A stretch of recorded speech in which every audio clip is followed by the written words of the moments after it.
I gave my son-in-law my credit card 6 months ago for medical emergencies. My daughter Charlene had just lost a baby, and Isaiah said they needed help covering unexpected costs. I trusted him. I wanted to help my daughter through the worst time of her life. 6 months later, I discovered he'd spent $18,500 of my money not on medical bills, but on hotels, expensive dinners, jewelry, and champagne for another woman. And when I found out he was taking that woman to the Capitol Grill for a $1,000 romantic dinner on my credit card, I did something I'll never regret. I showed up at that restaurant, watched him wine and dine his mistress with my money, and then I called my bank and canceled the card right when the waiter brought the check. Before I tell you what happened when that card got declined in front of his mistress and half of Buckhead's elite dining crowd, and trust me, the humiliation was spectacular, let me ask you, where are you right now? Cooking dinner? Driving home? Taking a break from people who take you for granted? Wherever you are, I'm glad you're here, because this story is about what happens when you trust the wrong person with your resources. If you've ever been used by family, if you've ever had someone steal from you while smiling to your face, hit that subscribe button. We share real stories here every day, stories about betrayal, boundaries, and the sweet taste of justice. Turn on those notifications because you don't want to miss what happens next. My name is Geneva Carter. I'm 67 years old and I live in Atlanta, Georgia. I'm a retired nurse who worked 40 years taking care of other people, but I never imagined I'd need to protect myself from my own son-in-law. This is my story. Let me tell you about my daughter Charlene first, because you need to understand what Isaiah destroyed. Charlene is my only child. I raised her by myself after her father walked out when she was 3 years old. It was just the two of us for 20 years, me working double shifts at Grady Memorial Hospital, her studying hard, both of us building a life together. She became everything I'd hoped for. Got her degree in education from Georgia State, became an elementary school teacher at a good school in Decatur. Sweet girl, kind heart, always saw the best in people. Maybe that was her problem. She saw the best in everyone, even when they didn't deserve it. She met Isaiah 7 years ago at a church singles event. He was 30 at the time, good-looking, well-spoken, always dressed nice. Said he was a business consultant, helping small companies with their marketing strategies. I had my doubts from the beginning, if I'm being honest. Something about him felt too smooth, too rehearsed, like he'd practiced his smile in the mirror until it looked natural. But Charlene was 28 and in love, and who was I to stand in the way? They dated for a year, then got engaged. The wedding was small but beautiful. I paid for most of it because Isaiah said his consulting business was going through a slow period. That should have been my first warning sign, but I told myself all businesses have ups and downs. I paid $6,500 for that wedding. Venue, catering, flowers, photography. Charlene was my only daughter, and I wanted her day to be perfect. For the first few years, the marriage seemed okay. They rented a nice apartment in Brookhaven. Charlene taught second grade and loved her students. Isaiah was around. Working from home, he said. Making meetings, he said. Building his client base, he said. But I never saw any evidence of this business. No office, no business cards that looked professional, no clients he could name. When I'd ask him about his work, he'd give vague answers. I'm working with a retail company on their social media presence, or I'm consulting for a restaurant group on their branding. Nothing specific, nothing real. But Charlene seemed happy, and that's what mattered to me. She'd come over for Sunday dinner every week, tell me about her students, show me their artwork, talk about her plans for summer vacation. Isaiah would come too, always charming, always calling me Ma Geneva, like we were close. He'd compliment my cooking, ask about my health, offer to fix things around my house. Looking back, I see it now. He was performing, playing the role of devoted son-in-law, building trust so he could use it later. 3 years into their marriage, Charlene got pregnant. She called me crying with joy. "Mama, I'm going to have a baby. You're going to be a grandmother." I was over the moon, a grandbaby. After all those years of it being just Charlene and me, our family was growing. Charlene was glowing. Even with the morning sickness, even with the fatigue, she was radiantly happy. She started planning the nursery, buying tiny clothes, reading every parenting book she could find. Isaiah seemed excited too. He talked about being a father, about coaching Little League, about teaching his son or daughter to ride a bike. He seemed almost normal, human, real. I started to think maybe I'd been wrong about him. Maybe he really did love my daughter. Maybe he really was trying to build a good life. Then, at 22 weeks, Charlene started bleeding. She called me from school terrified. "Mama, something's wrong. There's blood. I'm scared." "Get to the hospital right now. I'm meeting you there." I drove to Northside Hospital doing 80 miles an hour, praying the whole way. "Please, God, please let the baby be okay. Please." But the baby wasn't okay. The doctors did an emergency ultrasound and couldn't find a heartbeat. My grandbaby, a little girl, they told us, had died. They induced labor that night. Charlene had to deliver her dead baby girl, feeling every contraction, knowing there would be no cry at the end, no first breath, no life. I held my daughter's hand through all of it, both of us crying, both of us broken. Isaiah was there too. He cried. He held Charlene. He seemed devastated. We named her Hope. Hope Maurice Harder. Born sleeping on August 3rd.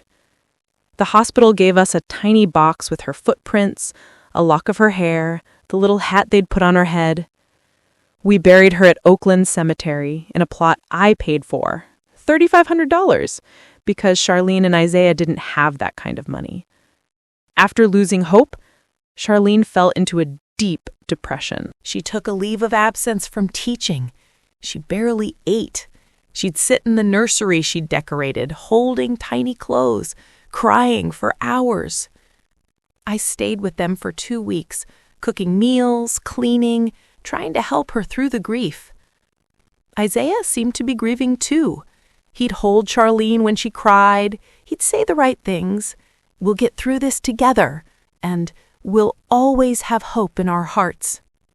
But I noticed something strange. He'd disappear for hours at a time. "Going for a drive to clear my head," he'd say, or "meeting with a grief counselor," though he never told us the counselor's name or where the office was. I told myself everyone grieves differently. Maybe he needed space. Maybe he was protecting Charlene by grieving privately. But my nurse's instinct, the one that had helped me read patients for 40 years, was telling me something was off.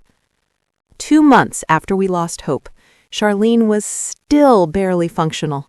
She'd gone back to teaching, but was moving through life like a ghost. One evening, Isaiah came to my house alone. That was unusual. He never visited without Charlene. "Ma Geneva, can we talk?" "Of course, baby. Come in. You want some tea?" "No, thank you. I need to ask you something, and it's hard." We sat in my living room, and he put on what I now recognize as his sincere face, the one he'd practiced. "Charlene's medical bills from the delivery and the hospital stay are more than we expected. Our insurance covered most of it, but we still owe about $4,500. And with Charlene not working full-time right now, money is really tight." "How much do you need?" I hate to ask this, but Would you be willing to give me your credit card? Just temporarily, just to handle the medical expenses and any other emergencies until Charlene is back on her feet? I promise I'll only use it for necessities, and I'll pay you back as soon as my business picks up. Every instinct I had screamed no. But I looked at this man, my daughter's husband, the father of my dead grandbaby, and I thought about Charlene suffering, and I thought about those medical bills, and I thought about being the kind of grandmother and mother who helps when family needs it. Okay, I said, but this is for emergencies only, Isaiah. Medical bills, urgent household expenses, nothing else. Of course, Ma Geneva, I would never take advantage of your generosity. This is only for Charlene. I promise.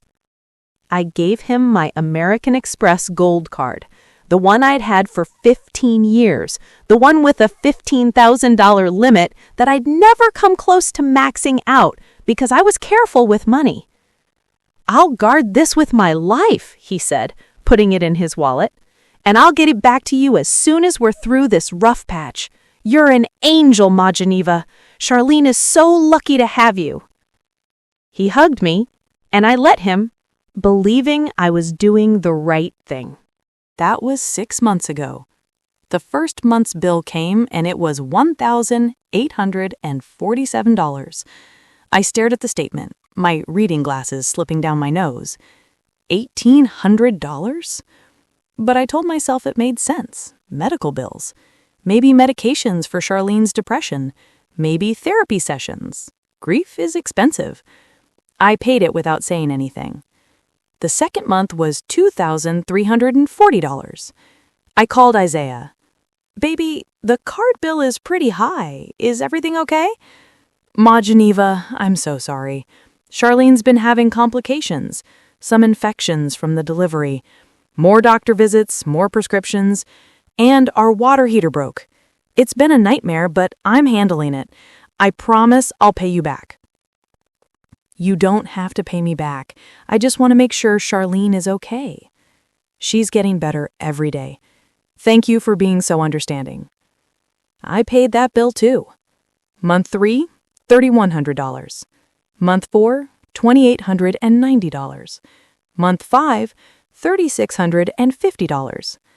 By month 6, I'd paid over $16,000 and something wasn't adding up. Charlene had been back to work full-time for 3 months. When I'd visit her, she seemed better, not healed, but functioning. She was eating again, sleeping better, talking about her students. But she never mentioned ongoing medical issues, never mentioned infections or complications. One Sunday, when she came over for dinner, I asked carefully, "Baby, how are you feeling? Physically, I mean. Isaiah mentioned you'd had some complications." She looked confused. "Complications? What do you mean?" "He said you had infections after Hope, that you've been going to the doctor a lot." "Mama, I had one follow-up appointment in September. That's it. I've been fine physically. It's just the emotional stuff that's been hard." My stomach dropped. "And the water heater? Isaiah said it broke." "Our water heater? No, it's fine." "Mama, what's going on?" I didn't want to worry her, not when she was just starting to heal. "Nothing, baby. I must have misunderstood." But that night, I couldn't sleep. I got up at 2 a.m., made myself tea, and logged into my American Express account on my laptop. I downloaded all 6 months of statements and started going through them line by line. What I found made me feel sick. September. Ritz-Carlton Buckhead, $450. Del Frisco Steakhouse, $310. Tiffany & Co., $850. October. St. Regis Atlanta, $520. Bones Restaurant, $380. Victoria's Secret, $340. November, Ritz-Carlton again, $450. Nikolai's Roof, $410. Nordstrom, $680. December, Intercontinental Buckhead, $490. Canoe Restaurant, $360. Tiffany & Co. again, $1,000.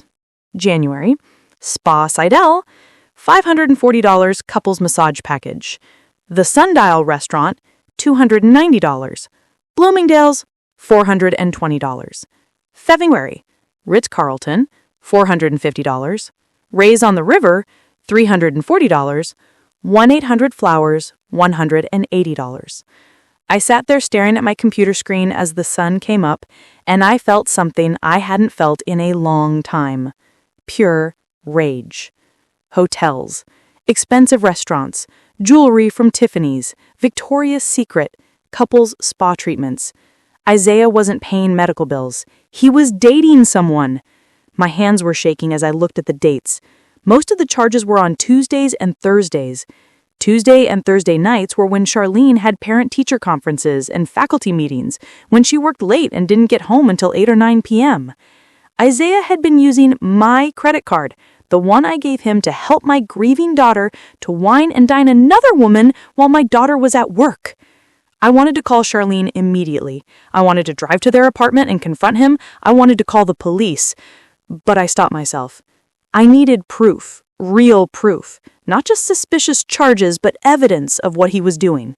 I downloaded an app called Mint that would send me real-time alerts for every transaction on the card. Then I waited. For 2 weeks, nothing happened. Maybe he'd stopped. Maybe I'd scared him when I asked about the bills. But on a Thursday night, February 27th, 8:47 p.m., my phone buzzed with an alert. American Express charge, $1,147.42, The Capitol Grill, Atlanta. $1,100 at 8:47 on a Thursday night. I knew Charlene was at a parent-teacher conference until 9 p.m. I'd talked to her that afternoon. My hand was steady as I picked up my phone and called the Capitol Grill. Good evening, Capitol Grill Buckhead. This is Marcus speaking. Hi, Marcus. My name is Geneva Carter. My son-in-law made a reservation there tonight under the name Isaiah Carter. I need to confirm he's there. It's a family emergency. Let me check, ma'am. Hold. My heart was pounding. Yes, ma'am. Mr. Carter is here. Table for 2 in the wine room. Would you like me to get him? No. Thank you. That's all I needed to know. I hung up and stood in my living room, breathing hard. Table for 2. Wine room. $1,100 of my money. I grabbed my purse, my phone, and my car keys. I was going to that restaurant, and Isaiah had no idea what was about to hit him. I called an Uber. I was too angry to drive safely. The Capitol Grill is in Buckhead, about 20 minutes from my house in East Atlanta. 20 minutes that felt like an eternity. I sat in the back of that Uber, with my phone in my hand, watching the Mint app, watching that $1,147.42 charge sitting there like evidence of betrayal. You okay, ma'am? The Uber driver asked, looking at me in the rearview mirror. I'm about to catch my son-in-law cheating on my daughter with my own credit card, I said. He whistled low. Lord have mercy. You need me to wait for you? No, baby, but thank you. The Capitol Grill is one of those upscale steakhouses where businessmen take clients and men take mistresses they're trying to impress. Dark wood, leather booths, dim lighting, wine bottles lining the walls, the kind of place where entrees start at $50 and go up from there. The kind of place Isaiah could never afford on his own.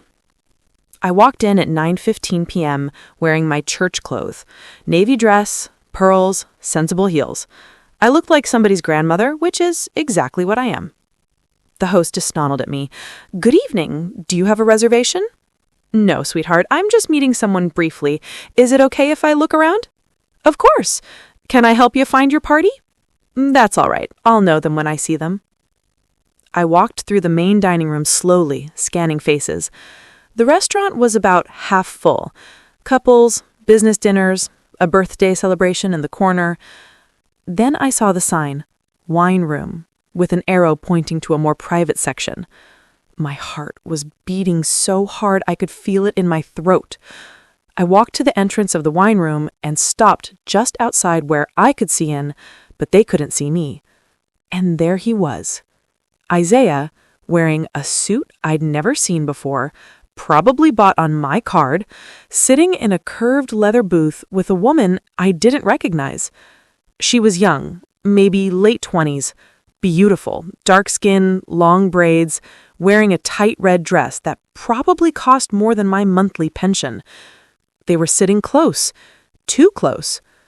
His arm was around her shoulders, her hand was on his thigh. On the table in front of them, 2 champagne flutes, nearly empty. An ice bucket with a bottle. I could see the gold label from where I stood. Dom Perignon.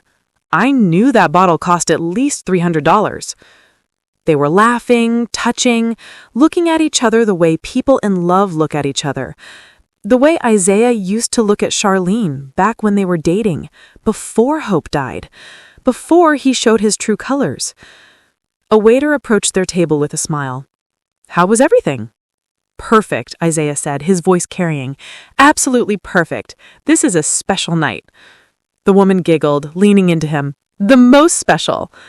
"Wonderful. Can I interest you in dessert? Our chocolate lava cake is spectacular, and we have a creme brulee that pairs beautifully with champagne." "Both," Isaiah said without hesitation. "Bring us both." My money. He was spending my money to impress this woman. The waiter nodded and left to get their desserts. I pulled out my phone with shaking hands. I needed to document this. I opened my camera and took several photos from my hidden position. Isaiah and the woman together, the champagne bottle, their intimate posture. Then I opened my contacts and found my bank's customer service number. But I didn't call yet. I wanted to wait for the perfect moment, the moment that would cause maximum impact. I watched as the waiter brought out 2 elaborate desserts, the chocolate cake oozing with warm chocolate, the creme brulee with its caramelized top perfectly golden. The woman took a bite and moaned. "Oh my God, this is amazing." "Only the best for you, baby," Isaiah said, feeding her a spoonful. I felt bile rising in my throat. They ate slowly, savoring every bite, taking photos of their desserts for Instagram probably, living their best life on my dime. Finally, the waiter returned with a leather portfolio. The check. "Whenever you're ready, sir. No rush." Isaiah opened it casually, glanced at the total, and pulled out my American Express card. My card, with my name on it. Geneva Carter, printed right there in raised letters. He placed it in the portfolio without even a flicker of shame. The waiter took it and walked away. This was it. This was the moment. I stepped back into the hallway where they couldn't see me and dialed my bank's number with steady hands. "American Express customer service, this is Jennifer. How may I help you?" "Hi, Jennifer. My name is Geneva Carter. I need to report my card as stolen and cancel it immediately." "I'm sorry to hear that, ma'am. Can I have your account number?" I gave it to her. "And when did you notice it was stolen?" "Just now. I need it canceled right away, right this second." "Of course, ma'am. I'm canceling the card now. It will be declined if anyone tries to use it. You should receive your new card in 5 to 7 business days." "Thank you, Jennifer." I hung up and stood in that hallway, counting to 30. Then I heard it. "Sir, I'm sorry, but this card has been declined."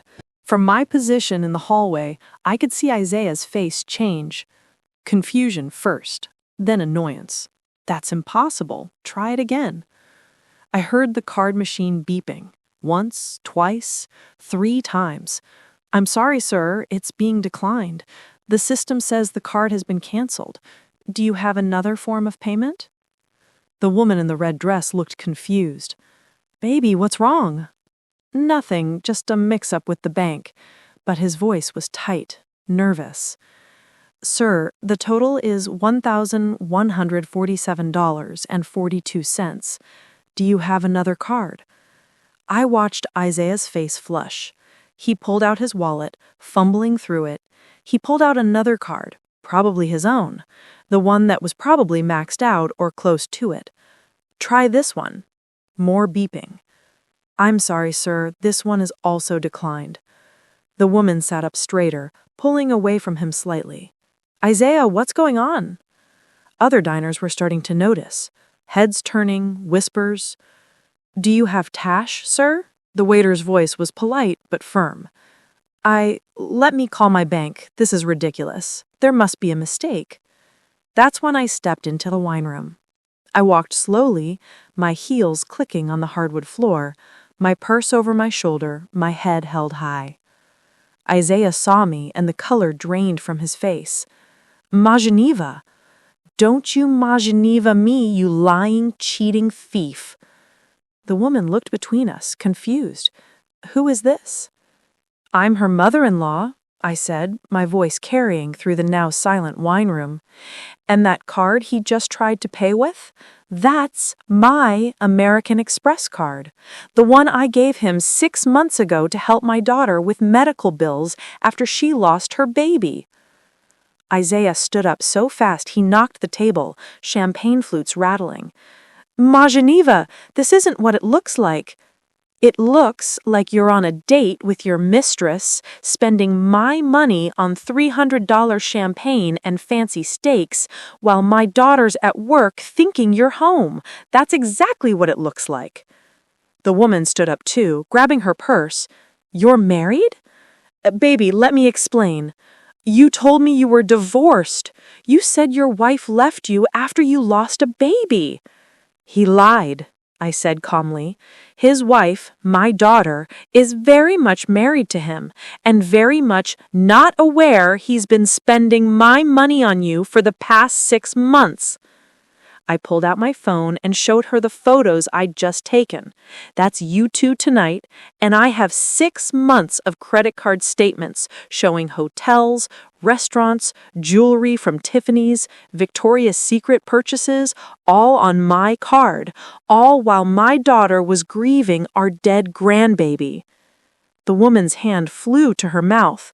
She was wearing a bracelet, diamond tennis bracelet. I remembered that $1,000 charge from Tiffany's in December.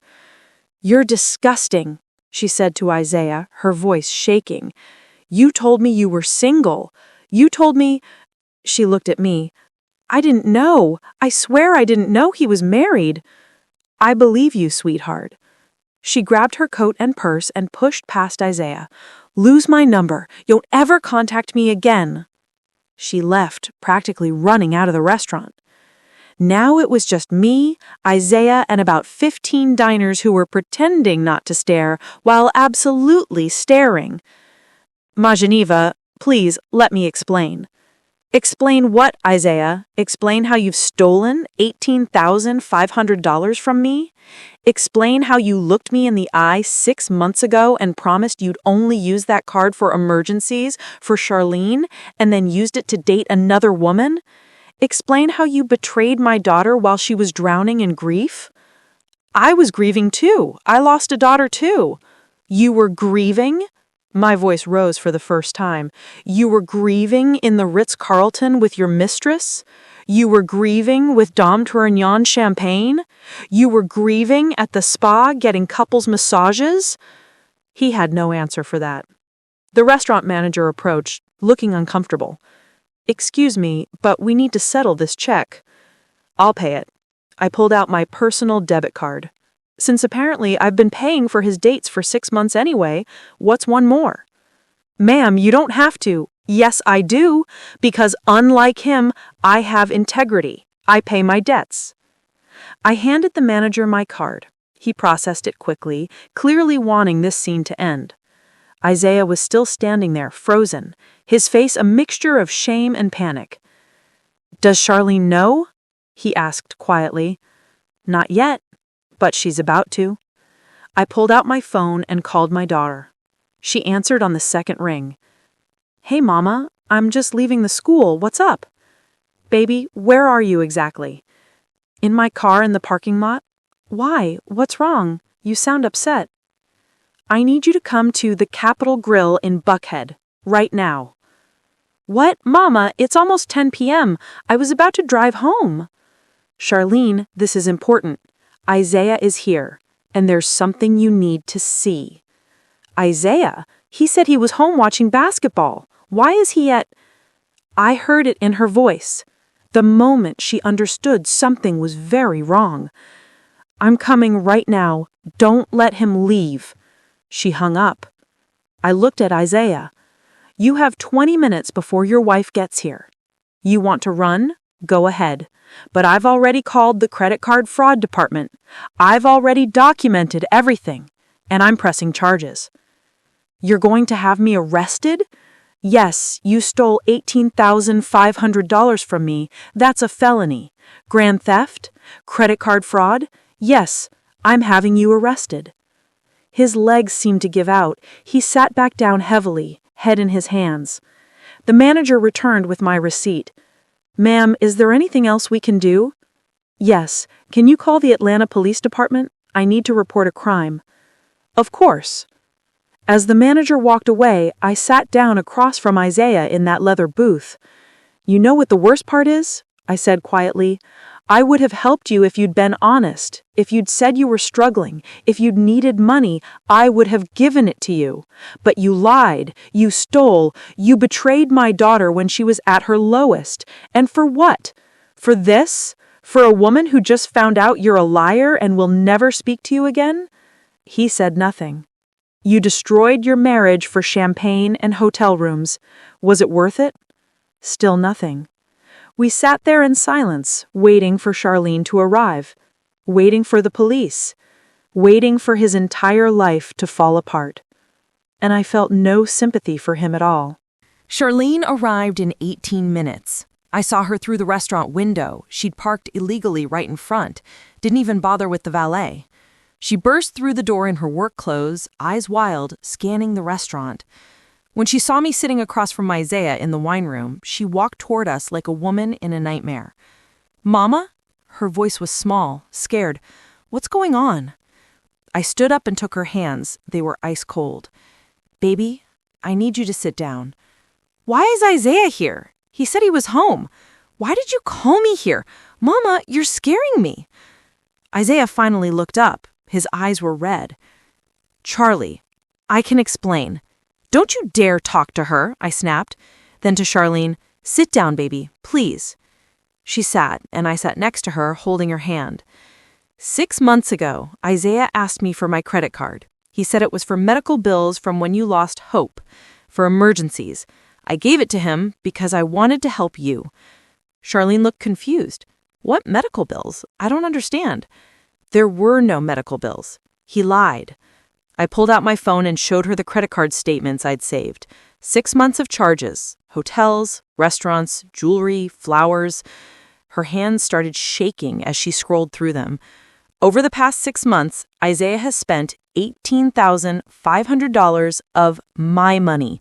Not on you, not on medical bills, on another woman. Charlene's face went white. "What?" "Tonight I got an alert that he was spending over $1,000 here at this restaurant.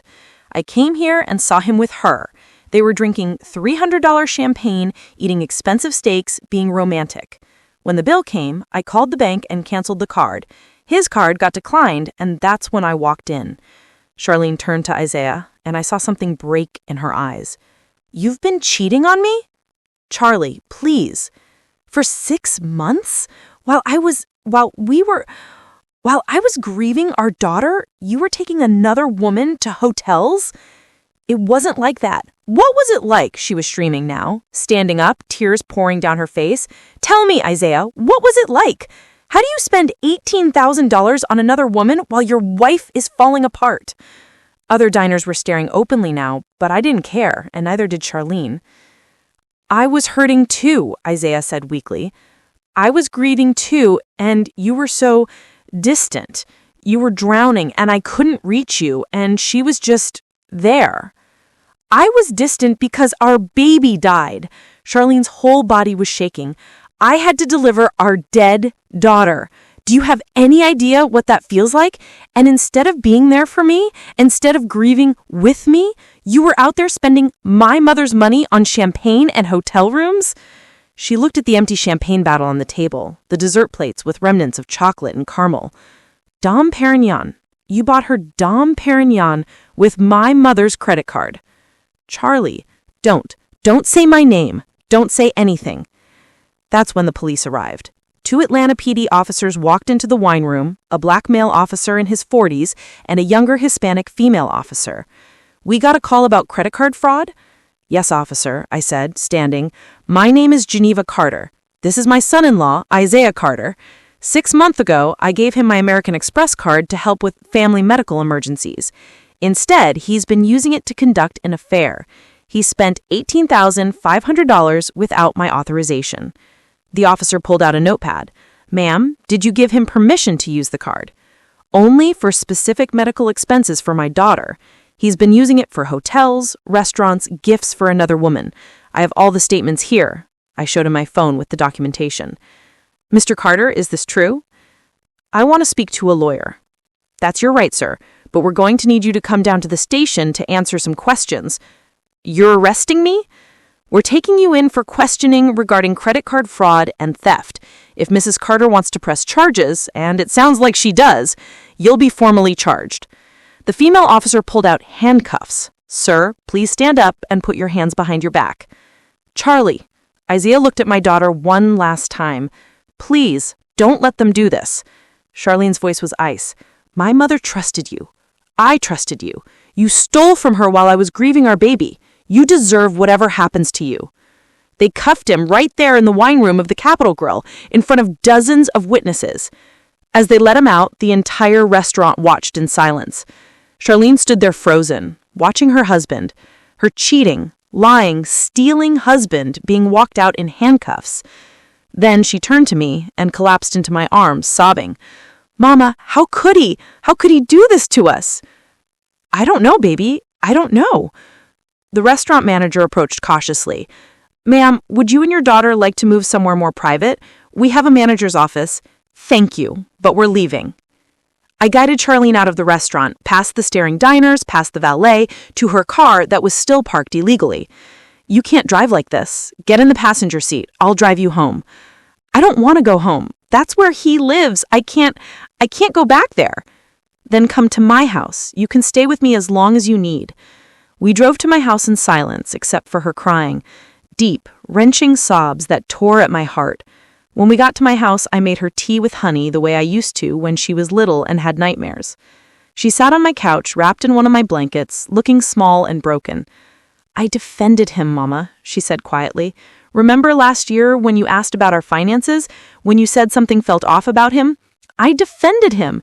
I told you he was working hard, that his business was just slow. Baby, you didn't know. I should have known. The signs were all there. He was always on his phone. He'd shower as soon as he got home on Tuesday and Thursday nights. He started dressing better, buying new clothes. I thought he was trying to look nice for me, to cheer me up. This is not your fault. I lost my baby. And then I lost my husband. What's wrong with me?" "Nothing is wrong with you. You didn't lose him. He threw away a good woman for someone who didn't even know he was married. You are kind and loyal and good. He's the one with something wrong with him." She cried for hours. Eventually exhausted, she fell asleep on my couch. I covered her with another blanket and sat in my chair, watching her sleep like I used to when she was a baby. My phone buzzed. A text from a number I didn't recognize. "This is Officer Martinez from APD. Mr. Isaiah Carter has been formally charged with credit card fraud and theft. Bond hearing tomorrow at 2 p.m. at Fulton County Courthouse if you want to attend. You'll need to give a victim impact statement at some point in the process." I texted back, "I'll be there." Then I looked up the best divorce lawyer in Atlanta. My daughter was going to need one. Charlene woke up at 6 a.m., disoriented, still wearing yesterday's clothes. "Mama?" "I'm here, baby. I'm making breakfast."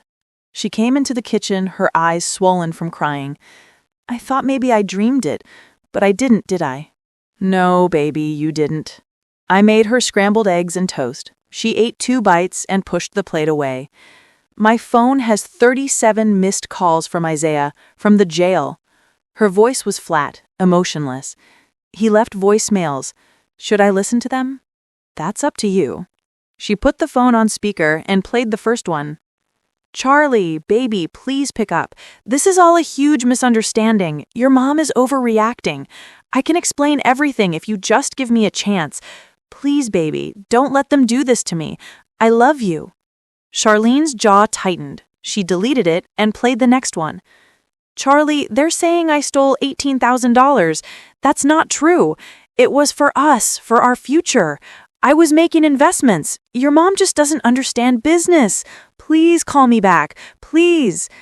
Investments, Charlene repeated coldly. Dom Perignon is an investment? The third voicemail was angrier. You're really going to let your mother destroy our marriage over a misunderstanding? After everything I've done for you? After I supported you through losing hope? This is how you repay me? Charlene's hand slammed down on the table. He supported me? He was cheating on me while I was grieving. She deleted all 37 voicemails without listening to the rest. I need a lawyer, Mama, a divorce lawyer. I already found you one. Her name is Angela Morrison. She's one of the best family law attorneys in Atlanta. I called her office this morning. She can see you today at 10 a.m. You called a lawyer for me? Baby, you're going to need help navigating this. Divorce, his criminal charges, protecting yourself financially. Angela handles all of it. Charlene looked at me, tears in her eyes again. What did I do to deserve you? You were born. That's all you had to do. At 10 a.m., we sat in Angela Morrison's office in Midtown. Angela was a black woman in her early 50s, sharp as a knife in a gray suit.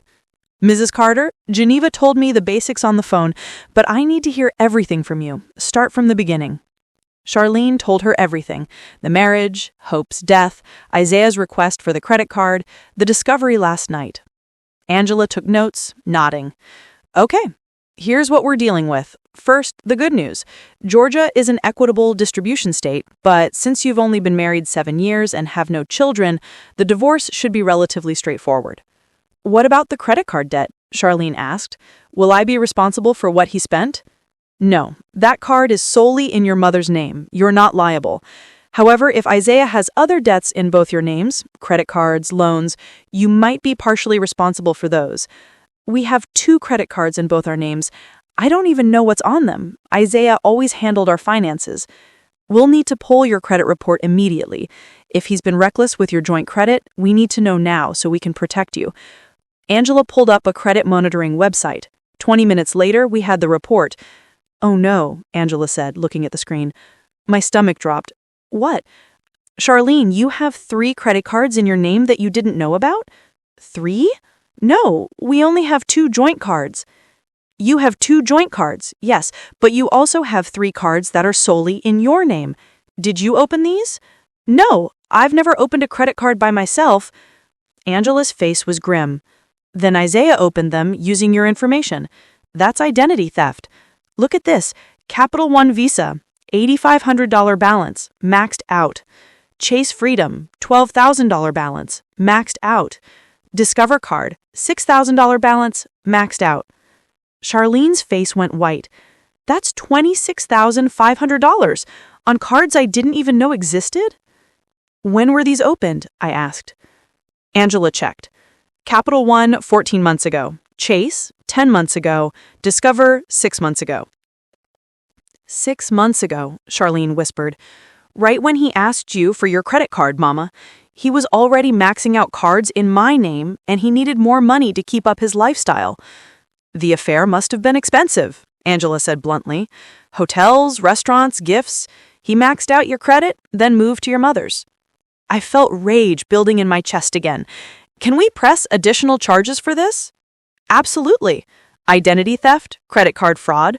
Charlene, you'll need to file a police report and dispute these accounts with the credit bureaus. It's a process, but we can clear your name. Charlene was shaking. Our apartment lease is in both our names. Our bank account, everything is tangled together.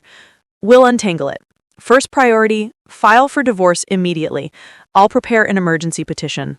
Second, file identity theft reports.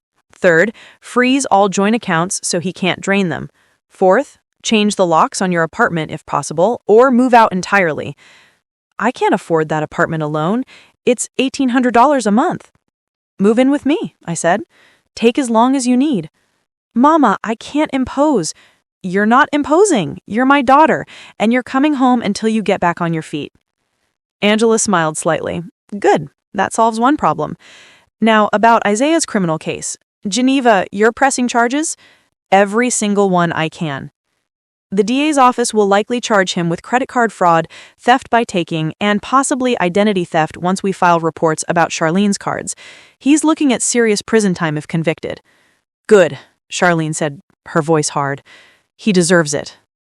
The bond hearing is today at 2 p.m., Angela continued. Geneva, you can request that bond be denied or set very high based on the amount stolen and the ongoing theft from Charlene. Do you want to attend? Yes. I want to look him in the eye when they set his bond at an amount he can't afford. At 2 p.m., we sat in Fulton County Courthouse, courtroom 5C. Isaiah was brought in wearing an orange jumpsuit, hands cuffed. He looked terrible. Hadn't slept, hadn't shaved, eyes red. When he saw Charlene sitting next to me, his face crumpled. The judge, a no-nonsense black woman in her 60s named Judge Patricia Monroe, reviewed the file. Mr. Carter, you're charged with credit card fraud and theft by taking. The state alleges you stole $18,500 from your mother-in-law over 6 months. How do you plead? Not guilty, Your Honor. His public defender, a young white man who looked fresh out of law school, stood beside him. Your Honor, my client has ties to the community. He's lived in Atlanta his whole life. He's also facing additional charges. The prosecutor, a sharp-looking black woman in her 40s, stood up. The victim's daughter has just filed police reports for identity theft. Isaiah opened 3 credit cards in her name without authorization, accumulating over $26,000 in debt. Judge Monroe looked at Isaiah with open disgust. You stole from your wife and your mother-in-law? Isaiah said nothing. Bond is set at $75,000, cash only. Next court date is March 30th. Take him back. As they led Isaiah away, he looked back at Charlene one last time. Charlie, please. She didn't even look at him. Outside the courthouse, Charlene turned to me. $75,000. He doesn't have that. No, he doesn't, which means he'll sit in jail until trial. Good, she said again. Isaiah sat in Fulton County Jail for 43 days before his trial. No one bailed him out. Not his mother, not his friends, certainly not Charlene or me. During those 43 days, a lot happened. Charlene filed for divorce. Angela Morrison filed the paperwork, citing adultery and financial fraud as grounds. Under Georgia law, that meant Charlene wasn't entitled to pay him anything. In fact, she was entitled to damages. We moved all of Charlene's belongings out of the apartment she'd shared with Isaiah. She officially moved into my house, back into her childhood bedroom. She cried the first night, surrounded by boxes of her old life. I'm 35 years old and I'm living with my mother, she said. You're 35 years old and you're rebuilding your life, I corrected. There's a difference. She filed identity theft reports on all 3 fraudulent credit cards. It took weeks of paperwork, affidavits, and police reports. But eventually, the credit bureaus cleared the $26,500 debt from her record. We discovered more. A personal loan Isaiah had taken out in her name for $8,000. A furniture financing account she knew nothing about, with $3,500 balance. In total, Isaiah had stolen or fraudulently obtained nearly $60,000 between my credit card, Charlene's cards, and various loans. His trial was May 15th. The DA offered him a plea deal.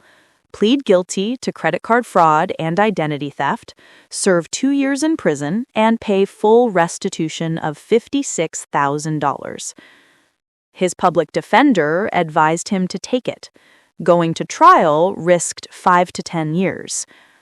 Isaiah took the deal. At his sentencing hearing, Charlene and I both gave victim impact statements. I went first.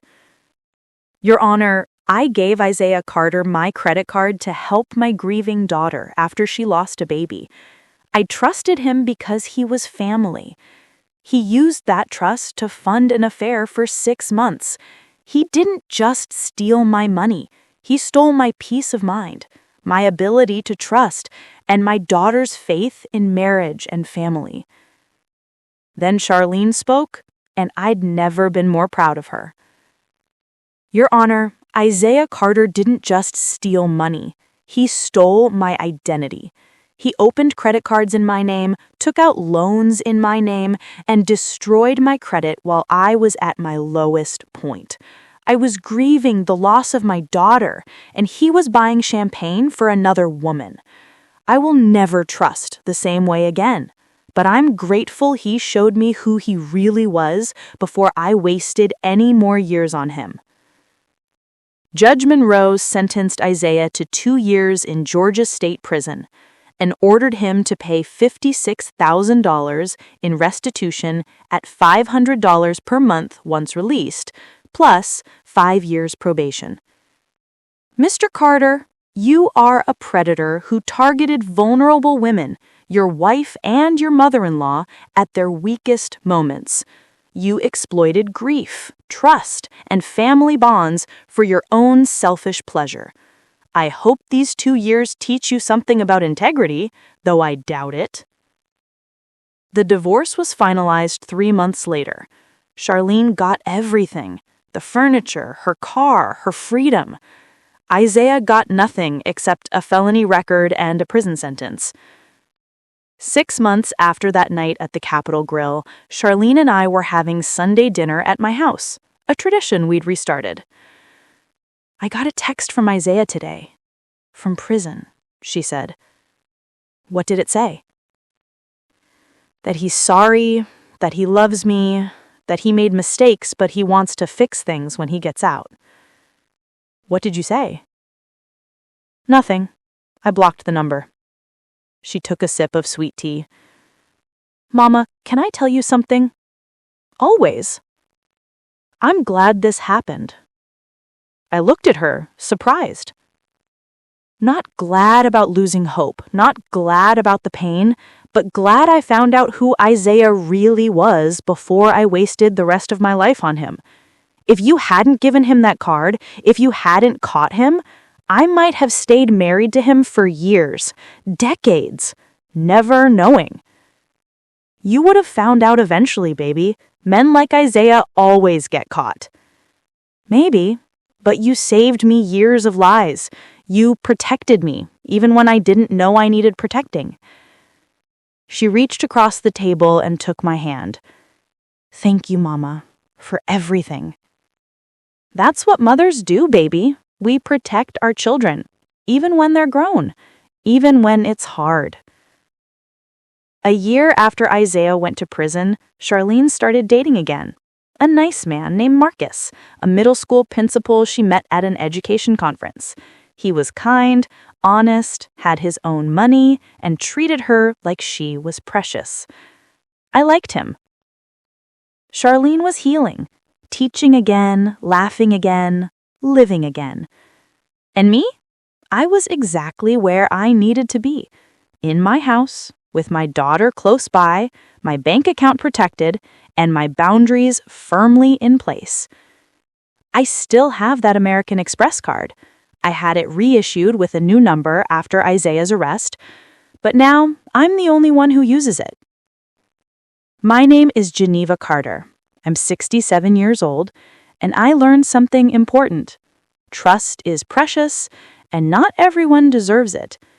When someone asks to borrow your credit card, your money, your resources, even family, ask yourself, have they earned that trust? Are they telling the truth about why they need it? And are you prepared to lose that money if things go wrong? I gave Isaiah my credit card because I wanted to help my grieving daughter, but I also trusted too easily, and that trust cost me $18,000 and nearly cost Charlene her financial future.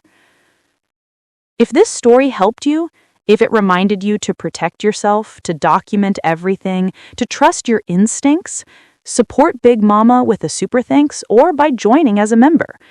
Your support helps me share more stories with people who need them. Now, I want to hear from you.